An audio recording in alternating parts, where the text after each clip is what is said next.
Bonjour et bon retour sur notre formation. Aujourd'hui, on va voir la configuration du DNS. Comme on l'a vu la dernière fois, on avait vu la théorie nécessaire au DNS. Aujourd'hui, nous allons voir la configuration du DNS. Donc, au programme, on avait dit qu'on allait voir la configuration en cache, et la redirection, le serveur maître, le serveur esclave, comment configurer un serveur fictif. Et j'ai ajouté comment est-ce qu'on peut changer le log du DNS. Je crois que c'est tout ce qu'on va voir pour la vidéo d'aujourd'hui. Et la prochaine fois, on va voir comment est-ce qu'on peut sécuriser au minimum un serveur DNS. OK?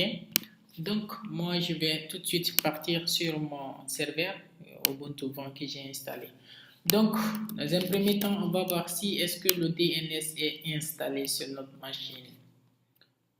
Pour cela, qu'est-ce qu'on va faire? Moi, je vais connecter un administrateur, ok? Voilà, je suis sur un compte administrateur. Donc, on va voir si le DNS est installé. Moi, je fais simplement ok. On a les paquets, mais c'est pas installé. Donc, je vous propose tout de suite de l'installer. apt install bynef, ok. Donc, c'est le bynef qu'on va installer. Voilà, je crois que c'est installé. On va inspecter les processus. On va faire pgrep nd image. Voilà, on voit qu'il est en cours. Vous pouvez faire simplement systemctl et statut bynef.service. Ok, voilà, on voit que le DNS est là, il est activé, il est en cours d'exécution. Et voilà. Donc, ça c'était pour l'installation du DNS. Ok, vous pouvez aussi faire Netstate pour voir les services qui sont en exécution sur la machine.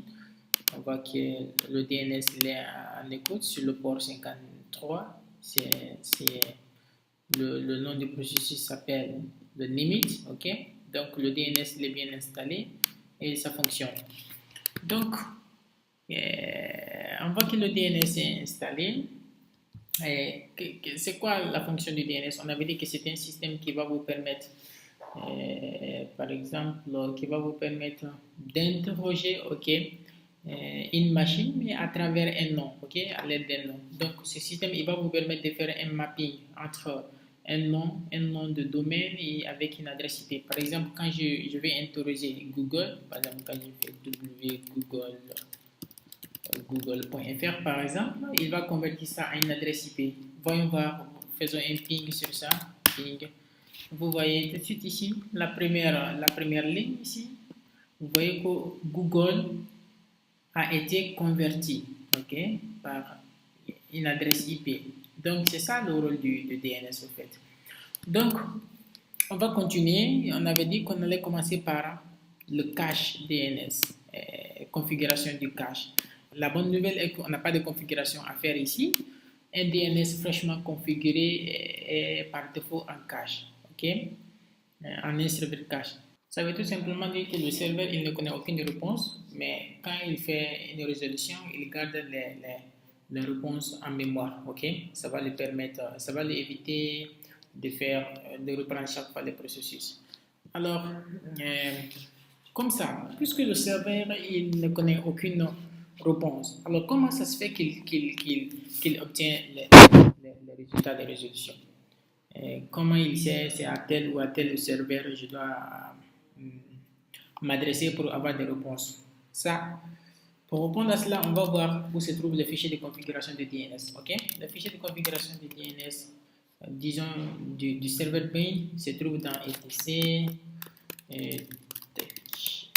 Ici, tout se trouve ici. Donc, le fichier de configuration principal, c'est celui-là. On va avoir limit.conf. Ok, c'est le nom du fichier principal. Il s'appelle limit.conf. Donc, on voit ici qu'on a trois inclusions. Inclusion, c'est juste des portions, puisque avant tout était, comment dirais-je, centralisé à ce niveau, mais avec le temps, ils ont séparé le fichier. Donc, on fait les include ici pour ceux qui font un peu de développement. de PHP. Je crois qu'on trouve ça généralement dans le PHP. Include. OK? Donc, on voit qu'on a un premier fichier qui est limit.conf.option, un deuxième qui est limit.conf.local et un troisième qui est limit.conf.default_zone. OK? Donc, voyons voir qu'est-ce qu'il y a dans ce default zone. Donc, on va quitter ici. On fait limit.conf.default_zone. OK. Voilà, dans le default zone, on a des enregistrements, on a des zones qui sont relatives à notre réseau local. C'est ce qui fait que souvent, quand vous faites un localhost comme ça, quand vous faites un localhost, faisons ping de localhost, il y a une résolution qui pointe directement sur votre adresse locale. OK, votre adresse de loopback. Donc, c'est ce qui est là comme ça, la résolution en fonction du localhost. Il y a un autre encore, il y a une autre zone ici qui est là, qui pointe sur le point. Voilà, si vous vous rappelez, on avait dit que le serveur racine était matérialisé par ça. On a un point ici qui veut donner A. Il y a les racines qui sont là. Mais la définition de la zone point se trouve dans quel fichier? Je cherche DNS root int. OK.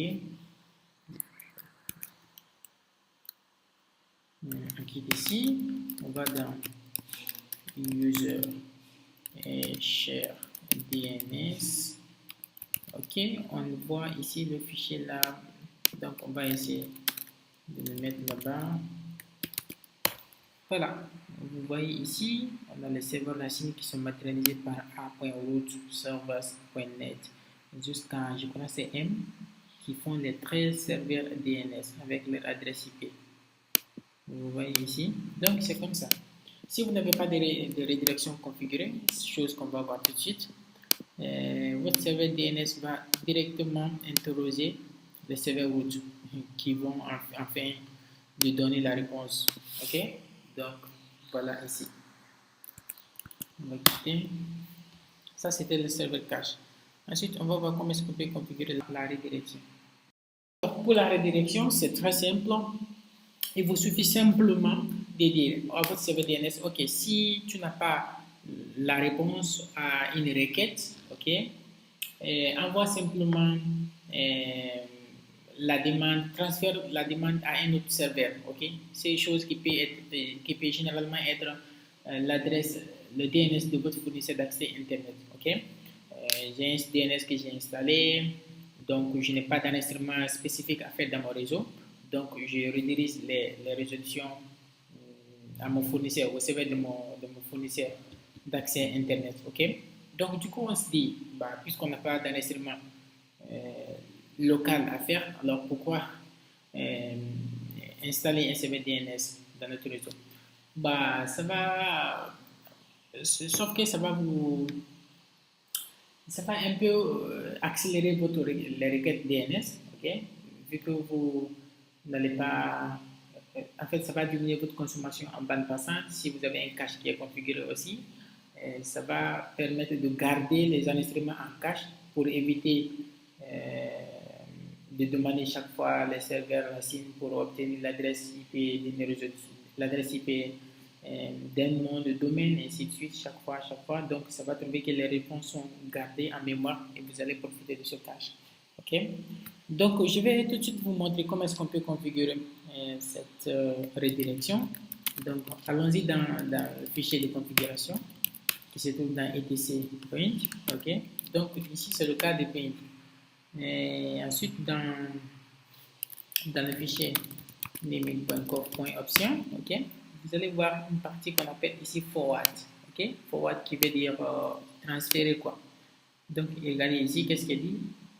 If your ISP provide one or more IP address for stable name servers, ok, you probably want to use them as forwarders. Ça veut tout simplement dire que si votre fournisseur d'accès Internet vous fournit une ou plusieurs adresses IP stables, une ou plusieurs adresses DNS stables, donc vous voulez probablement l'utiliser ici quoi, pour les redirections. Donc il vous suffit de commenter cela. De commenter, c'est simplement enlever les deux slash qui sont là. Vous le décommentez, vous mettez ici l'adresse IP de votre fournisseur. S'il y en a plusieurs, vous mettez une adresse IP, vous mettez virgule, vous mettez la seconde, et ainsi de suite. Mais nous, on ne va pas le faire puisqu'on est en machine virtuelle et ce n'est pas trop important ici. Donc, en fait, vous faites deux points, vous en essayez, vous quittez. Ensuite, vous redémarrez le service DNS. On fait systemctl, ok, restart, service,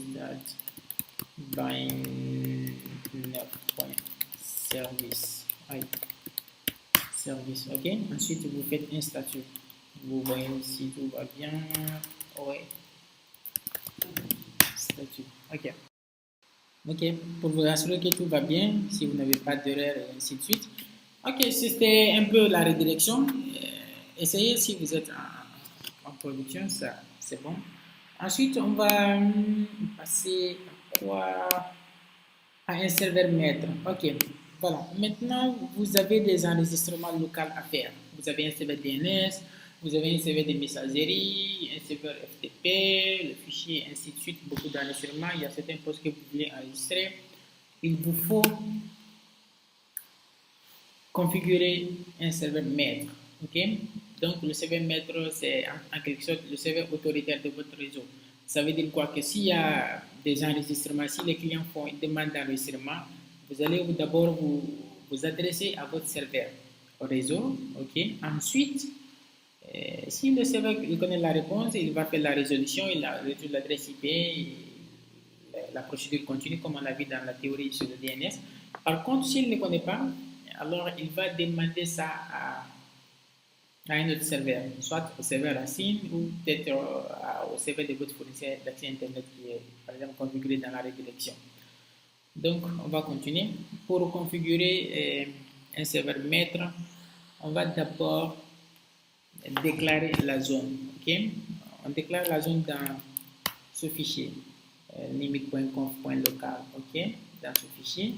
Alors, on va aller directement dans ce fichier, on va l'éditer. Local. Ici, on n'en a rien, on n'a rien du tout. Mais si vous ne savez pas à quoi ressemble une zone, je vais tout de suite venir ici. Comme on l'a vu par exemple ici, limite.conf.default zone, ici, dans ce fichier, il y a des déclarations de zone ici. Par exemple, la zone localhost est déclarée ici. Donc, moi, je vais simplement...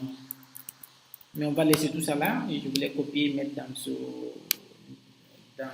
fichier. Mais pour gagner, disons, puisqu'on est en formation, donc on va tout écrire. OK? On va aller dans le fichier limite.conf.local. On va définir notre zone ici. Et la zone s'appelle bschool, bschool.com, bschool.com. Ensuite, on va ouvrir une copie de parenthèse ici. N'oubliez pas, je le ferme juste après. Ok, quel est le type de la zone? C'est un master, ça veut dire que c'est le serveur primaire. Excusez-moi, master, c'est un serveur primaire. Il y a la déclaration de la zone et il y a la définition de la zone. Ok, ici on déclare la zone, mais la définition de la zone ne se trouve pas dans ce fichier. Ça se trouve dans un autre fichier. Ok, donc c'est ce fichier qu'on va déclarer ici avec la directive file. Ça va se trouver dans le dossier de DNF, bind, c'est etc, bind, ok, name it. Ok, on va le nommer db.bschool.com.dir. Ok, la zone de recherche directe. Et voilà, c'est bon. C'est tout ce qu'on a à faire. En fait, pour le moment, mais on va continuer avec ça. Ensuite, on enregistre ça. Ok, on relance le service DNS. En fait, vous pouvez relancer le service DNS soit en redémarrant le service DNS en faisant comme ça. Le système CTL comme on avait tout de suite, ou bien avec la commande de pilotage DNS RNDC. Ok, vous faites un reload comme ça. Ensuite, on va faire un RNDC statut. Server is up and running. Mais moi, j'utilise, bon, le RNDC il est très utile, parce que quand vous faites généralement restart, ok, ça, en fait, ça provoque les coupures momentanées du service. Et si ça trouve que le service il est fortement utilisé, donc ce qui veut dire que ça va perturber le service maintenant. Mais le RNDC, vous rechargez, ça ne coûte pas le truc, c'est bon quoi en fait. Donc, pour plus d'informations, vous faites un man du RNDC, vous allez trouver beaucoup de choses à faire ici. Voilà, maintenant on quitte. Donc, on va consulter d'abord, comment on appelle ça? On va consulter le service DNS, voir quel est son état. Donc, on fait un système CTL, statut de service. Voilà, on voit qu'il est bon, ok. Il est à vert, il marche bien, mais il y a quelque chose qui ne va pas ici. Zone peaceful, loading format file. Donc, il dit qu'il ne trouve pas ce fichier. Okay. Donc, on a déclaré notre DNS, on a déclaré notre zone, mais il n'y a pas de définition. Donc, je vous propose tout de suite d'aller définir la zone. Donc, on va créer ce fichier. Qu'est-ce qu'on fait? On fait un list. OK? C'est de créer ce fichier et définir notre zone. Mais par défaut, il y a une zone vide ici qui s'appelle db.empty. Vide. Donc, ce qu'on va faire pour gagner un temps, on va copier ce fichier et on met ça dans notre fichier de définition des zones. Donc, on fait cp db.empty dans db.bschool.com.dir. OK. Voilà. Ensuite, on va aller dans ce fichier db.bschool.com.dir. Est-ce que c'est comme ça on en a mis dans notre fichier de DNS? On va faire une less db.com.local, c'est db.bschool.com.dir. Voilà, il faudrait que ce soit les mêmes.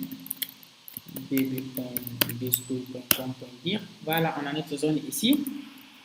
Et bon, je crois qu'on doit un peu expliquer. Le TTL, la directive TTL ici, ça veut dire que c'est en ce temps qu'elle valide les informations en cache. Ok, les informations en cache vont rester jusqu'à ce temps, c'est en secondes. Donc, après ce temps, ça va expirer. Donc, sur arrobase ne signifie rien d'autre que votre zone. En fait, la zone que vous avez déclarée ici dans le limit.conf.local. OK? Donc, on est dans la zone directe ici. Ça veut dire que c'est dans cette zone qu'on va définir les correspondances entre nom et adresse IP. OK? Comme on l'a dit dans la vidéo sur la théorie. Donc, le localhost ici, c'est ici que vous allez mettre le nom de votre zone. C'est...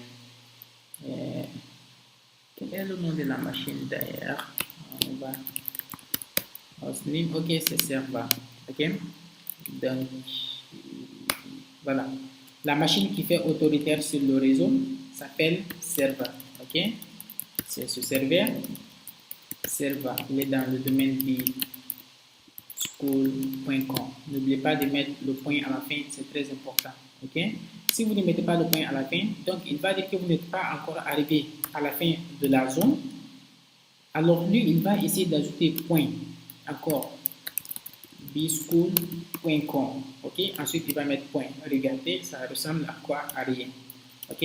Donc, il vous faut mettre ce point à la fin. C'est très important. Et ici, ça va être l'adresse email de l'administrateur du service. Ok? Donc, c'est root. Ça va être root arrobase, ok, arrobase bschool.com. Mais vous voyez, c'est ça le format d'une adresse email, mais il met un rouge. Ça veut dire quoi? Ça veut dire tout simplement que le caractère arrobase est remplacé et est réservé ici. Ce arrobase, il est là. Ça ne représente rien d'autre que le nom de notre zone, qui est b-school.com. Ok? Donc, si on met sur arrobase, lui, il va le remplacer encore par bschool.com. Ça ne ressemble à rien à une adresse email. Donc, par convention, ils ont demandé de mettre un point comme ça et ils vont le remplacer par un arrobase. Donc, on fait route.bschool.com. Ça, c'est l'adresse email de l'administrateur. Voilà, ici, c'est le numéro de série. On est à 1 ici. Ça veut dire tout simplement qu'à chaque fois qu'on fait un enregistrement, il faut incrémenter ce numéro.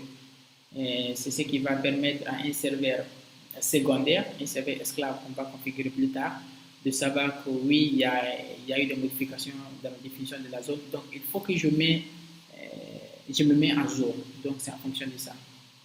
Mais il y a il y a aussi une convention de nommage pour ça. Par exemple, il faut prendre en fait la date, quoi. Qu'est-ce que nous on va prendre ici puisqu'on est en 3 11e mois, nous on va prendre 3 11e mois 2020. Ok, si par exemple on fait une multiplication de 5, on va faire comme ça 5 11e mois, le 10 et ainsi de suite. Donc on est au premier jour comme ça, serial. Donc le refresh c'est un temps ici qui définit au bout de combien de temps un serveur slave, un serveur secondaire va faire des demandes de mise à jour au fait. Ok, c'est ça le retry. Le retry, ça veut dire quoi? Que, par exemple, ça veut dire que si par exemple le serveur secondaire essaie de contacter le serveur maître et qu'il y a un souci, donc il va redemander, il va réessayer au bout de ce temps qui est là. Ok, le expire. Le expire, ça veut dire quoi? C'est un temps d'expiration. Ça veut dire que si le serveur n'arrive pas à contacter le serveur mère pour mettre à jour ses enregistrements vont expirer au bout de ce temps. Donc, ça veut dire qu'au bout de ce temps, les enregistrements qu'il a en configuration ici vont expirer.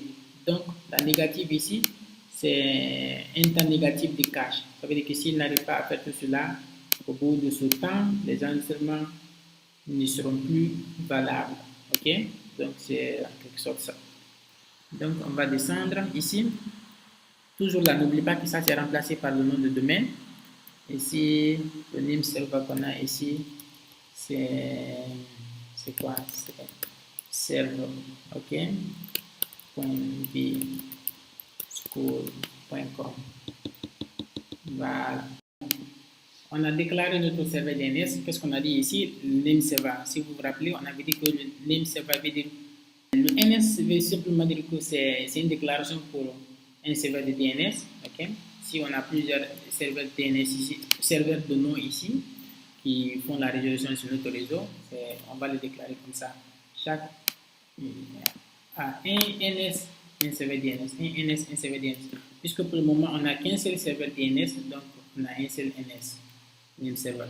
Donc, on doit faire un instrument de type A pour notre serveur qui est là. On a dit que l'instrument de type A va permettre de faire une correspondance entre un nom et une adresse IP. Ok? Le nom ici c'est serveur. Ça c'est le nom de notre machine. Il est un instrument de type Internet. C'est un instrument de type A. Ok? Quelle est l'adresse IP? C'est 10.100 comme adresse. C'est 192.168.1.254. Ok? Et ensuite, on va faire un enregistrement CLIN. Un enregistrement CLIN, si vous vous rappelez, c'est un canonical link qui fait une correspondance entre un nom et un autre nom. Ok? Puisque le nom ici c'est serveur, moi je vais plutôt mettre NS1. Ok? CLIN, je mets ici serveur. Ok. Donc, comme ça, qu'on fait NS1, qu'on fait serveur, on aura la même réponse. Voilà. On enregistre, puis on quitte. On redémarre le service DNS ou tout simplement oui, on va redémarrer. On peut le faire avec RNDC, mais pour le moment, on va le redémarrer. On fait systemctl restart service. Ok, on va le consulter, on va faire le statut. Là, il dit que c'est bon, on n'a plus l'erreur là qui dit que le fichier n'est pas déclaré. Bon, c'est bon, tout va bien. Voilà, on va essayer de voir si est-ce qu'on peut faire la résolution de serveur.bschool.com. Voilà. Nom ou service incorrect. Bon, j'ai fait exprès tout de suite de laisser quelque chose. On va faire comme ça, et config. On voit que notre machine a une adresse 10 qui est relative à l'internet. Donc je vais enlever ça, je vais me déconnecter de l'internet, je me mets sur le réseau LAN. Ok, ok, voilà, on va redémarrer le service réseau puisque la carte est déjà configurée. Service networking restart. Ok, ensuite un pays config. Voilà, on voit maintenant qu'on a notre adresse IP qui est là. Si vous ne savez pas comment on configure l'adresse, la carte, il faut vous retourner sur la première vidéo qui traite la configuration de l'interface. Ok, voilà, ici on est bon. Et quand on fait notre state, on voit que le DNS est bien à l'écoute sur l'adresse là et c'est bon. Alors on va reprendre notre ping .school.com. Ah, ça ne marche pas. Pourquoi? Voilà. Si vous vous rappelez dans la théorie du DNS, on avait parlé d'un résolveur. Okay? On avait dit que c'était le client DNS Linux. Okay? On avait dit que si, par exemple, il y a une résolution à faire, le système s'interroge d'abord à son composant résolveur qui va ensuite interroger le serveur correspondant. Okay? Donc, allons-y jeter un coup d'œil sur notre résolveur. Mais je vous dis, par exemple, si vous avez un serveur DHCP qui est en écho sur le réseau, comme ici, mais le serveur n'est pas en DHCP, le serveur il est configuré de façon statique. Si vous avez un serveur DHCP qui est en écoute sur le réseau, ça veut dire que le serveur DHCP va donner des informations relatives au serveur DNS. Donc, les clients vont automatiquement avoir un serveur DNS dans les configurations réseau. Donc, vous n'avez pas à vous soucier de ce composant résolveur. Ok? Mais par contre, si vous êtes en configuration statique, par exemple, il faut renseigner les serveurs DNS du réseau dans le résolveur. C'est ce qui est le cas pour le serveur, puisqu'il ne reçoit pas d'adresse IP à travers un serveur DHCP. On peut le faire, bien sûr, en le fixant dans la configuration du DHCP. Mais ici, nous, on n'a pas fixé dans la configuration du DHCP, on a simplement fait un enregistrement statique, une configuration statique de l'interface. Donc, il faut aller dans le résolveur renseigner l'adresse IP du DNS. Donc, on va aller tout de suite là-bas. On fait resolve.com. OK? C'est là. Voilà, on voit ici qu'on n'a pas le name server qui est en rapport avec notre réseau. Bon, on va aller tout de suite ici. On va dire, bon, il y a 254. Voilà, on dit, bon, il y a un serveur DNS ici sur le réseau. Si tu as des requêtes, il faut l'envoyer. Ok, ensuite, on va faire server.bschool.com.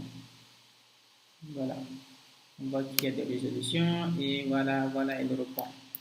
Voilà, c'est la première ligne qui est très intéressante ici. Vous voyez, server.bschool.com, il a automatiquement résolu en une adresse IP qui est 192.1.254, qui est effectivement l'adresse IP de notre machine.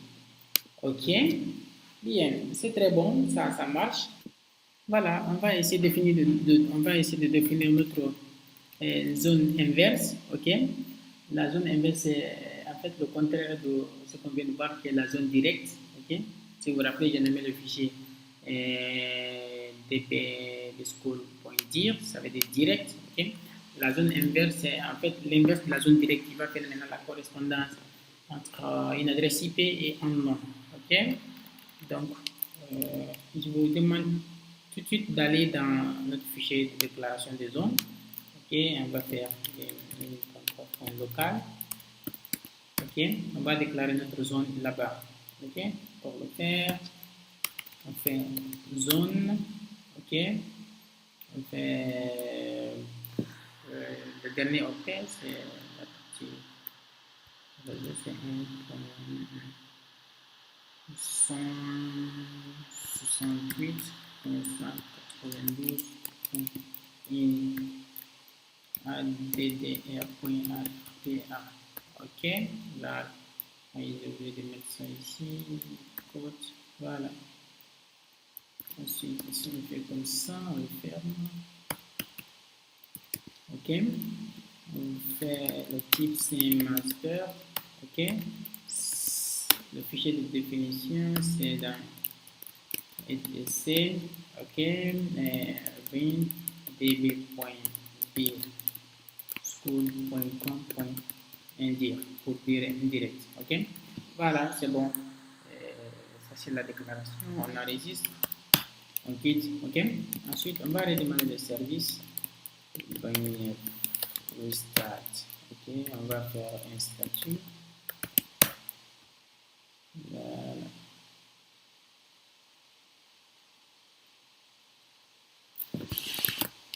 Ok, on va tout de suite aller créer ce fichier. Ce fichier, il est à l'image de celui-là.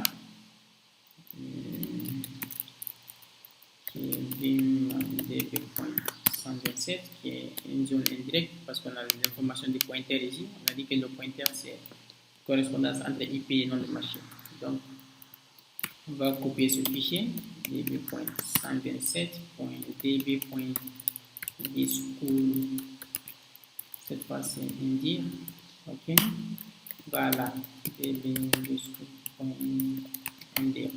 Ok. Ici, on va continuer. Ici, le staff authority, c'est la même chose. Ok. C'est server.dschool.com.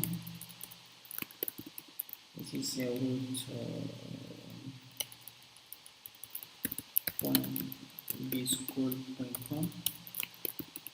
Voilà. Serial aussi, on va les mettre au même niveau que l'autre. C'est le 3, 11e mois, 2020. Voilà. C'est comme ça. Le name server, ça reste le même. Ok. Server.bschool.com. Ici encore, c'est server.bschool.com. Mais cette fois, l'adresse IP, c'est le dernier octet, c'est 254. Voilà, 254, c'est bon. C'est bon, c'est tout ce qu'on a à faire ici. 3 11e mois 2020. Est-ce que c'est bien ce qu'ils ont mis de l'autre côté? db.bschool.dire. 3 11e mois 2020. Ok. Ensuite, on va redémarrer le service. Je fais souvent service, je fais système CTL. Système CTL. Restart. Service. Voilà. Ensuite, on va faire un statut. Voilà. Et quand on fait un ping des serveur.bschool.com. On attend la réponse. Voilà. Ok. Ok, c'est bon. Notre serveur, il est bien configuré. Ça va. Voilà, ça c'était la configuration d'un serveur maître. On va passer à la configuration d'un serveur esclave. Alors, c'est quoi un serveur esclave? Si vous vous rappelez, je ne sais pas si on l'a traité dans la vidéo précédente, mais le serveur esclave, ça va simplement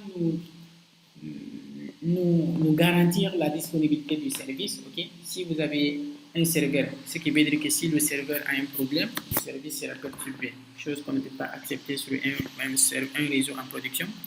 Donc, on trouve toujours un moyen de minimiser en fait, les dégâts. Par exemple, si vous avez deux serveurs, si le premier ne répond plus, le deuxième va continuer toujours à répondre. Donc, pour cela, j'ai installé un autre serveur, une autre machine. On va le lancer.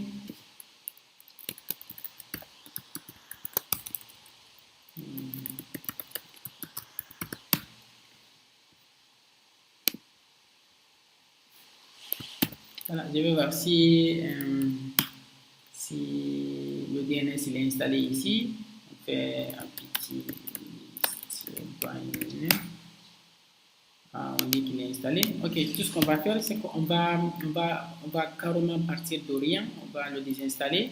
On fait un petit remove .init. On fait purge pour enlever toutes les dépendances. Et voilà, c'est comme ça. On enlève tout, carrément tout.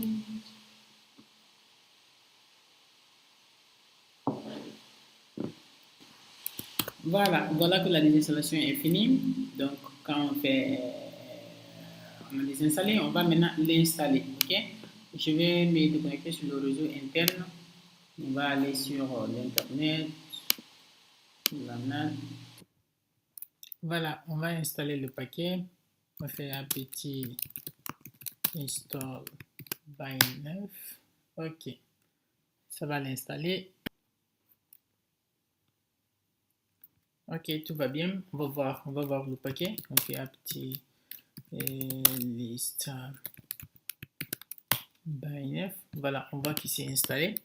Ok, avant de faire quoi que ce soit, on va aller d'abord sur le serveur primaire et on va l'informer de la présence d'un serveur secondaire par exemple. Ok, donc on va aller sur le primaire et on va aller modifier notre fichier de configuration. On fait vim, excusez-moi, vim limit.conf.local.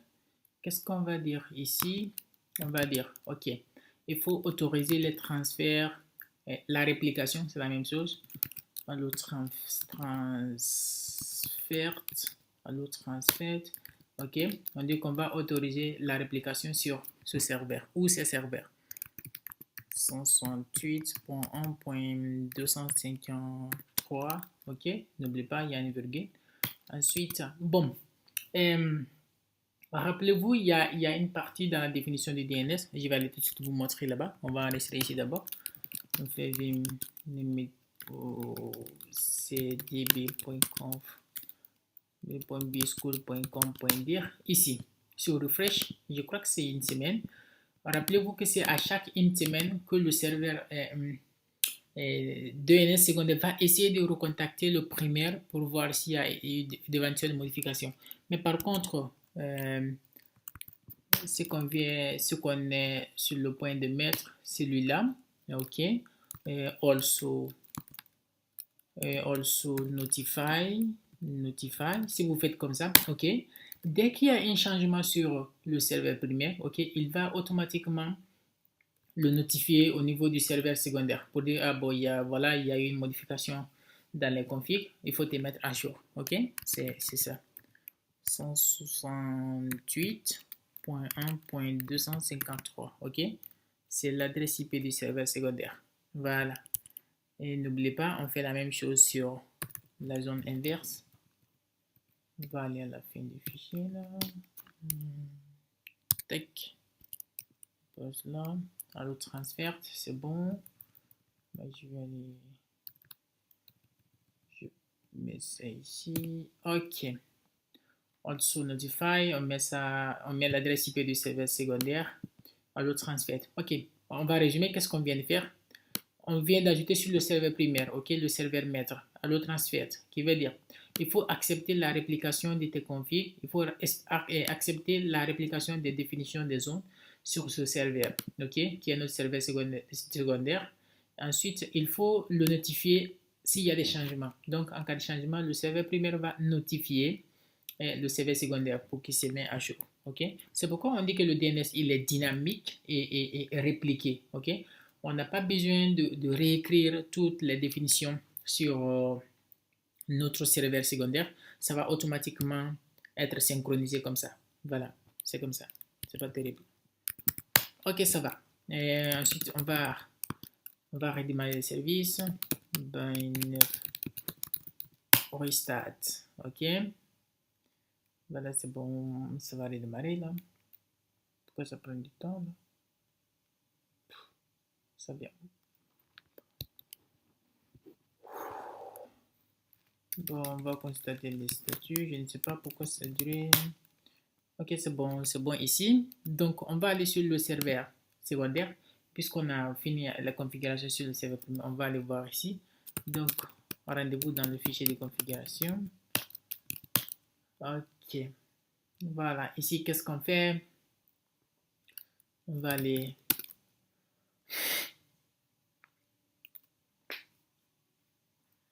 dans le fichier de configuration.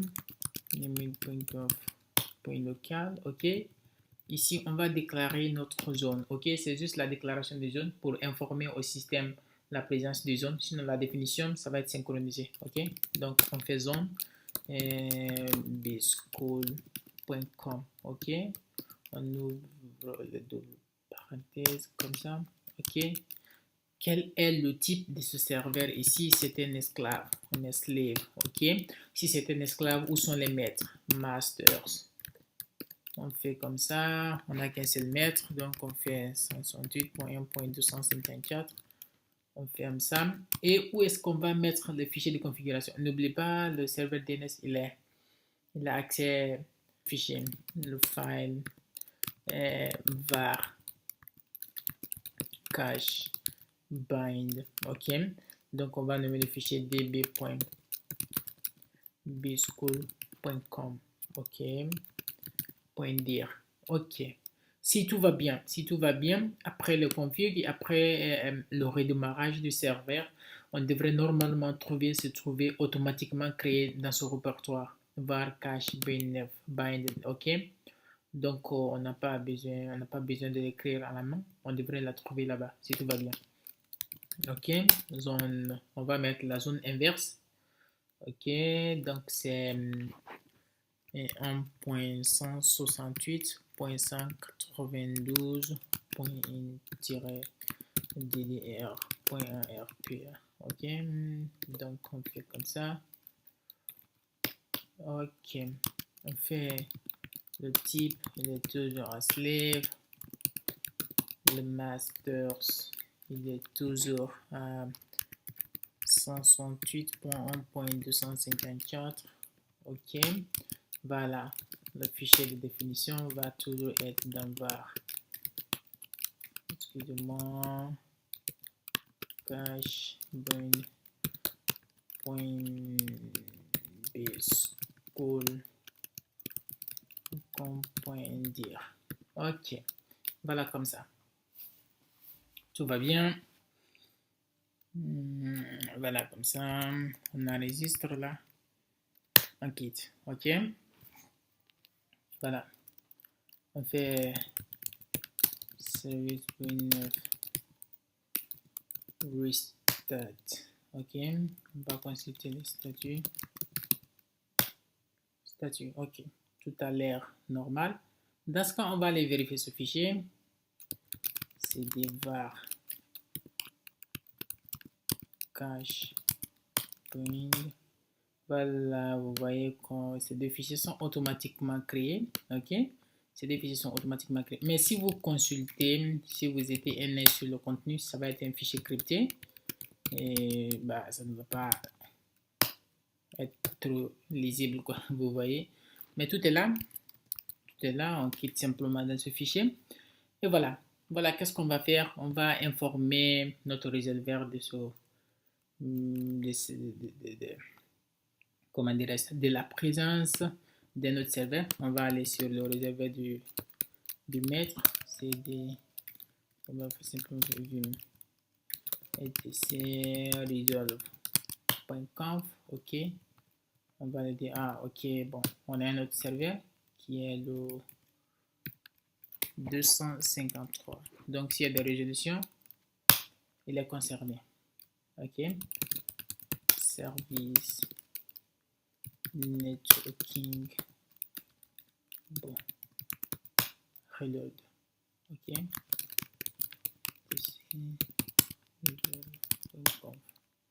Bon, c'est bon. Voilà. C'est bon. Ça va ici. Et je vais aller voir si il est toujours sur l'internet. Donc, on va le désactiver sur l'internet là pour faire le test. On va le mettre sur le réseau interne. OK.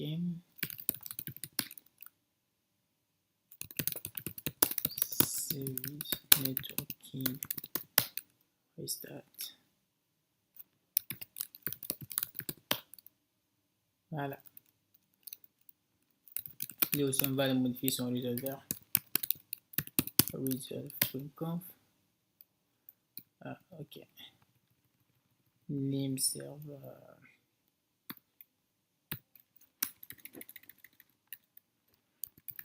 .168.1.253, c'est lui. OK. On va mettre ensuite l'autre. 54. OK. service networking reload. Ok, maintenant, puisqu'on a une autre machine qui est configurée sur le réseau, on va lui aussi le déclarer dans la définition du DNS sur le serveur primaire, ok, pour qu'il puisse le répliquer. Donc, on va modifier mname.conf.dir. Aïe, qu'est-ce que je fais là? db.bschool.com.dir.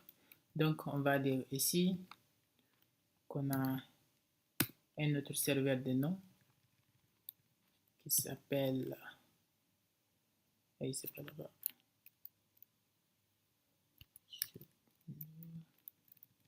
c'est ici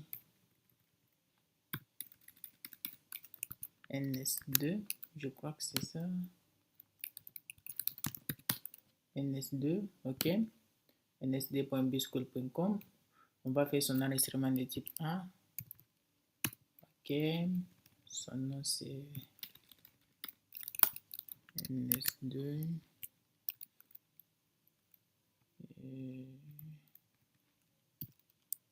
ns2, ok, c'est bon, il est 253, ok, je pense que c'est bon. Ensuite,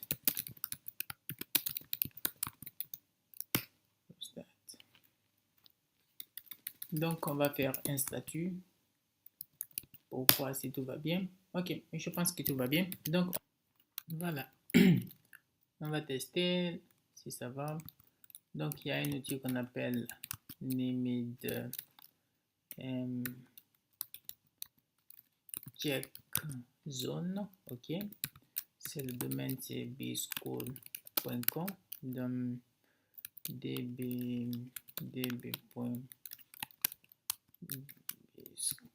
qu'est-ce que c'est que ça?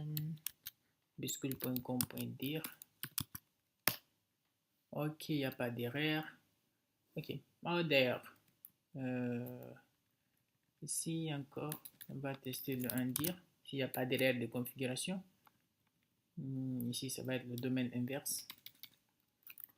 192.168.192.ddr.arpa.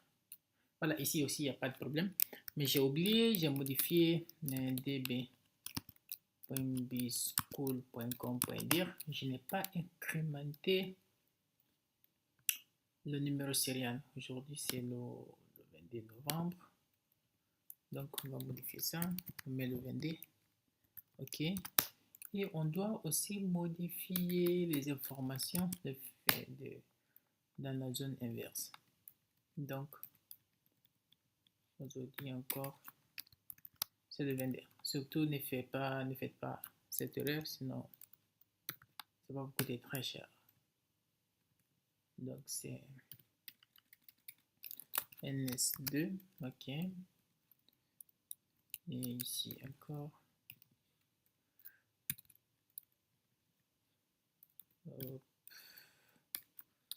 253 ns2. Voilà. Ok. Service 29 restart. On fait un statut. Voilà, tout a l'air normal. On va essayer de faire un ping encore sur notre ns2.bschool.com. Voilà, on voit que ça va. Il fait la résolution. Ok. Ici, on allait sur notre client Windows. On fait ping de ns2.bschool.com. Voilà, c'est bon. Ça marche. Il n'y a pas de problème. Tout va bien. Ok, on va essayer, on va tester toujours avec l'outil. Comment on appelle ça? NSLookup. Ok. Quand vous faites serveur, il va vous donner la liste des serveurs que vous avez dans le résolveur. Vous voyez qu'on a 1.27, ok, 1.254 et 1.253, ok. Ben, si on essaie de voir le name servant, set type, on fait ns de bschool, ensuite on fait le nom de notre domaine. Qu'est-ce qu'on vient de dire? On dit, bon, donne-nous les informations des serveurs de nom de notre serveur DNS, comment dirais-je, de notre domaine bschool. Vous voyez qu'il répond, il dit qu'il y a deux serveurs DNS, NS2 et serveur, ok. Voilà, du coup, on va revenir sur ça, ce qu'on appelle le serveur furtif, ok. Regardez ici, quiconque qui fait cette interrogation depuis l'extérieur ou sur l'internet, regardez, on va aller sur notre machine Windows, NSLookup, il est disponible là-bas aussi. Lookup, supposons que c'est une machine qui se trouve sur l'internet, il fait set type, il fait ns, ok. Ensuite il fait bschool.com, il va lui donner les informations des serveurs DNS qui se trouvent sur notre réseau. Donc on va quitter ici. Pourquoi il a NSLookup a répondu à ces deux? Parce que dans ce fichier vim db.bschool.com.dir, on a déclaré tous les deux serveurs ici comme NS. Regardez ici, on va enlever celui-là. On enregistre, on fait service bind 9 restart. Ok. Qu'est-ce qui va se passer? On lance encore le NSLookup. NSLookup, on fait encore set type ns. Ok. Ensuite, NSLookup, par défaut, il va prendre tous les serveurs ici et ensuite ici, nous, on lui demande de nous donner seulement que les informations par rapport à un seul type d'enregistrement qui est le NS ici. Vous pouvez tout de suite mettre set type égale ici à mx si vous avez les informations par rapport à la messagerie, CNM, tout ce qui vous va. Mais moi, c'est seulement NS. Donc, je mets le nom de domaine bschool.com. Vous voyez ici que là, on n'a plus les informations du serveur secondaire, mais il est là, il tourne, il fait mieux son travail, ok. Mais par contre, il est furtif, il n'est pas visible dans le réseau. Quiconque interroge le réseau, il ne verra pas ses serveurs DNS. Du coup, si la personne s'attaque à un serveur, l'autre sera toujours là en train de répondre et vous allez pouvoir vous débarrasser de la menace pendant que le service tourne. C'est comme ça, au fait, le service furtif, ok. Le serveur furtif DNS, c'est qu'il est là, il fait son travail, mais il n'est pas déclaré publiquement, ok. Donc, c'est à vous de voir ce que vous va, au fait, ok. Excusez-moi, mauvaise syntaxe. Voilà. Donc, on va aller la remettre. C'était ici. Et c'était là, ok. On va aller la remettre. Et voilà. NS2.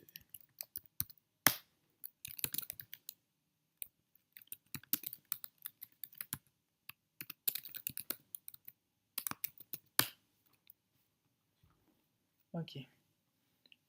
Le NSLookup, c'est un outil des tests, des tests de configuration. Il y a aussi le dig. Le dig, vous pouvez faire bschool.com. Vous voyez. Bon, voilà, c'était en fait la configuration du DNS secondaire. Et vous avez vu en même temps c'est quoi le serveur fictif. Ok, ce n'est rien d'autre que ça. C'est un serveur qui est là, qui tourne, mais qui n'est pas visible depuis l'extérieur. Ok, c'est ça. Ensuite, on va acheminer, on va continuer sur le changement de fichier de configuration, comment dire, de fichier de log. Par défaut, tout ce qui est log est là.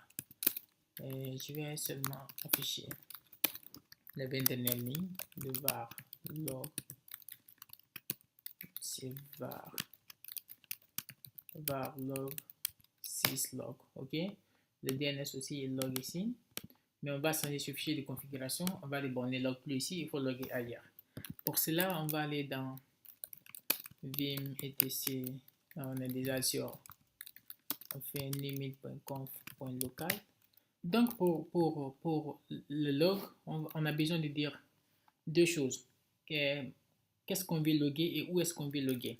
ok, on va dire login, ok, on ouvre les paires d'accolades, ok, ensuite on dit channel, ok, dans channel, on va dire où est-ce qu'on veut loguer, on va dire bind.log.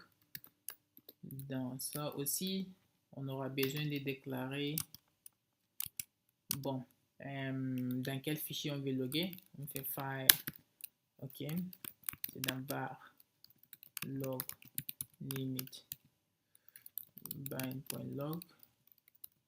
Ok, on n'a pas choisi ce chemin d'accès par hasard. Si vous regardez dans la configuration de AppArmor, vous allez voir que Bind a le droit d'écrire dans ces fichiers. Ensuite, on va prendre le severity debug 3. On veut tout loguer. Ok, et qu'est-ce qu'on veut loguer? Et ça va être dans la directive catégorie. C'est toutes les requêtes dans le fichier bind.log. Ok, voilà, c'est tout ce qu'on a à faire.